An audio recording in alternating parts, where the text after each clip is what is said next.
Hi everybody. Just thought I'd do a little practical demonstration of how depth of field works. And I've taken here a shot of the railway line disappearing into the abandoned tunnel that I'm about to go into. Now, depth of field works in two aspects.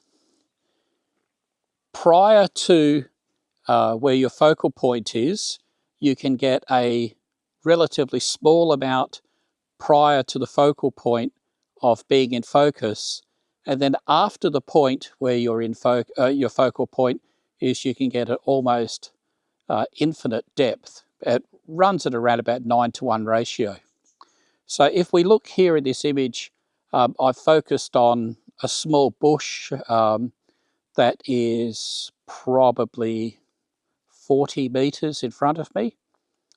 And I've used in this first image a very, very shallow depth of field, which is what I'll show you here. If I can get it to come up, that is. There you go. There you go. That's a shallow depth of field. And then I have a large aperture, which is allowing less light in, and that gives me a deeper depth of field. And you can see the difference between the two shots.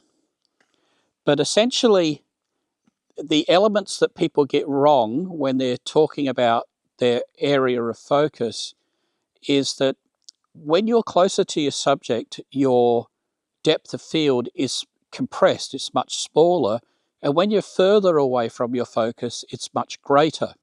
So I tend to try and think of it in percentages, 10% in front of where I'm focusing and 90% behind. So if you want to take a certain shot and you'd like to take it at, let's say, an aperture of f10, to get the best depth of field, quite simply, you might just need to move slightly further away, if that's possible. And to get a shallow depth of field at f10, you want to just move closer. And that's the same for any aperture setting. Unfortunately, what most people think is that changing apertures is the only way to control depth of field. But it's actually a two-part process. You can do it either way. And generally speaking, as a landscape photographer, I'm working in vast distances. I'm looking at subjects that are off sometimes to the horizon.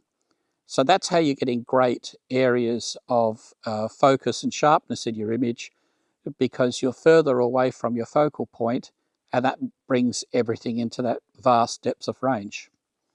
So hopefully that helps, and I'll post a couple of photos from this little shoot, and you can see everything that I did today. See ya.